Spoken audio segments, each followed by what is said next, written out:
আসসালামু আলাইকুম। আমি এই 100 টাকা ছিঁড়া নোটটা নিয়ে যাইতেছি। তো এই জায়গাটা হচ্ছে, আগে প্রথম জায়গাটা বইলা নেই কোথায়, সেটা হচ্ছে গিয়া মাওনা ফ্লাইওভারের নিচে। তো আমি টাকাটা চাচার কাছে দিলাম, দিয়ে জিজ্ঞাসা করলাম যে চাচা এটা কত হবে, কয় টাকা দিয়ে কিনবেন? তো চাচা বলতেছে যে 70 টাকা। তা আমি ভাবলাম যে না, চাচার কাছে আর কিছু বাড়ানোর কথা বললাম, চাচা বলছে ডাইরেক্ট না না না, আর বাড়ানো যাবে না, যান অন্য জায়গায় দেখেন। তো আমি অন্য আরেকজনের কাছে যাইতেছি, দেখি উনি কি বলে। তো যাই হোক, এই ভাইয়ার কাছে দেওয়ার পরে একবারে পুরো নোটটা 2 ফালটা ভাইয়া চেক করতেছে যে এটা আসলে কি, মানে দুইটা কি একটা টাকারই টুকরা নাকি অন্য কোনো আলাদা আলাদা টুকরা, ভালো করে চেক করতেছে।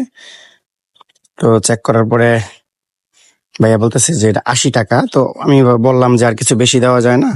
বলতেছে না, আর বেশি টাকা দেওয়া যায় না। বললাম তাহলে ঠিক আছে, আমি অন্য জায়গায় নিয়ে দেখি। আচ্ছা ঠিক আছে। এই যে আর এক ভাইয়ার কাছে আসলাম, যে ছোট ভাইও আবার চেক করা শুরু করছে। চেক করে দেখতেছে যে এটা অরিজিনাল কিনা, যে আলাদা আলাদা কোনো টাকার নোট কিনা। তো ছোট ভাই বলতেছে যে এটা 70 টাকা। ছোট ভাইও আর বাড়ে না। তো এখন আরেক জায়গায় নিয়ে যাব, দেখি কি বলে।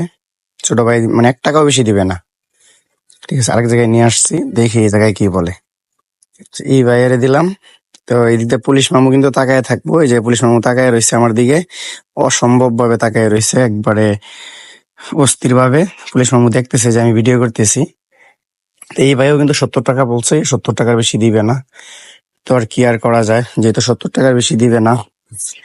তো এই জায়গা থেকে নিয়ে আইসা বললাম, এখন চলে যাব আবার ওই ভাইয়ার কাছে, যে ভাইয়া আগে 80 টাকা বলছিল, ওই ভাইয়ার কাছে এই টাকাটা বিক্রি করব। আমি এসে পড়ছি ভাইয়ার কাছে। তো ভাইয়ারই দিয়ে দিলাম টাকাটা। ভাইয়া টাকাটা রাইখা আমার 80 টাকা দিয়ে দিবে। তো ভাইয়া বলতেছে যে আসলে আমার চেয়ে বেশি টাকা দিয়ে আর কেউ রাখবে না। আমি জিজ্ঞাসা করলাম আসলে এটাতে আপনার লাভ কত হবে? তো বলতেছে কস্টে পেছানো লাগবে, খরচ আছে, যার নিয়ে যাবে এটার একটা খরচ আছে, সব মিলায় 5-7 টাকা থাকে।